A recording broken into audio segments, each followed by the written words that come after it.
word study I want to look at this morning is the word speaking down. It's a word that conveys the idea of speaking against another person or speaking down towards them.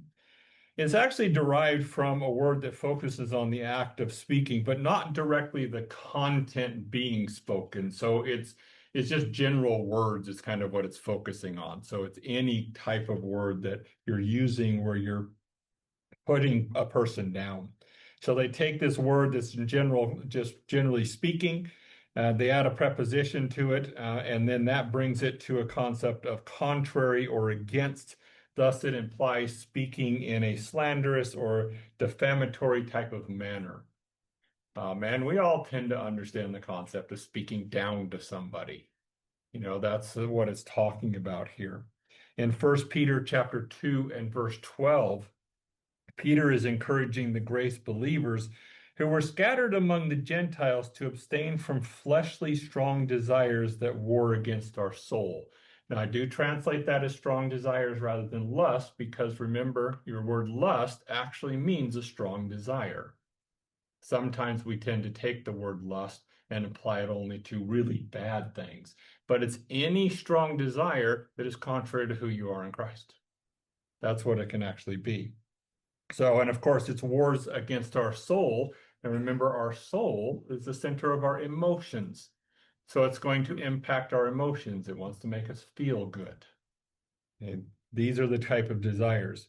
So we are to abstain from fleshly strong desires that war against the soul, our emotions, while having an honorable conduct among them. For they will be spoken of as though they are the ones who are doing wrong because they refuse to participate in the debauchery of the unbelievers. And that falls in the same thing for us. We are of the church of God. We are not of the Gentiles. We should not be acting like the Gentiles. Gentiles are unbelievers. Okay. These Gentiles will speak against them as doers of wrong, but their proper works are to display an appropriate opinion of God. And that's really important. So 1 Peter chapter 2, verses 11 and 12 says, Brethren, I encourage you as sojourners and pilgrims, abstain from fleshly strong desires that war against the soul, having your proper conduct among the Gentiles, in order that, and when they slander you as a wrongdoer, out from your proper works they observe, they may express an appropriate opinion of God in the day of visitation. I know there's a lot in there, but I'm translating the word glory, because your word glory actually means to have or to hold a proper opinion. That's technically what your word means. And sometimes when we think of the glory of God, we kind of think of God as the light that manifests around him, but that light actually manifests who God really is. It shows who he really is, and that's what that actual word means. So we are expressing a proper opinion of who God is through our conduct. And the day of visitation here is when you are examined by the Gentiles, because somebody's saying that you're actually doing wrong. And so for us, it would be the unbelievers. You are the one who's doing wrong when your conduct shows, no, actually, you're not doing that. You're doing the things that are beneficial. We are to set apart Christ as Lord. Now, this is master. He is the one who rules our lives. So we are to set apart Christ as Lord, that is master in our lives, and always be ready to give a defense for the hope that we have with objectivity of mind and respect. A lot of times our translations will say with humility, or meekness, but understand the terms and what they mean. This is objectivity of mind, keeping your focus and not allowing it to be changed. And of course, be respectful, so that when others speak down about us as though we are the ones doing wrong, our good conduct in Christ will put them to shame. 1 Peter chapter 3 and verse 16.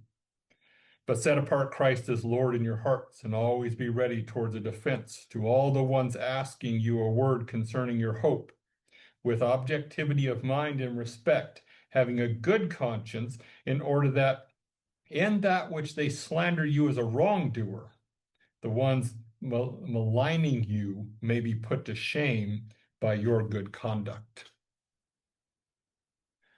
When it comes to fellow brethren, especially fellow brethren in the church, we are not to speak against them in a slanderous or defamatory manner.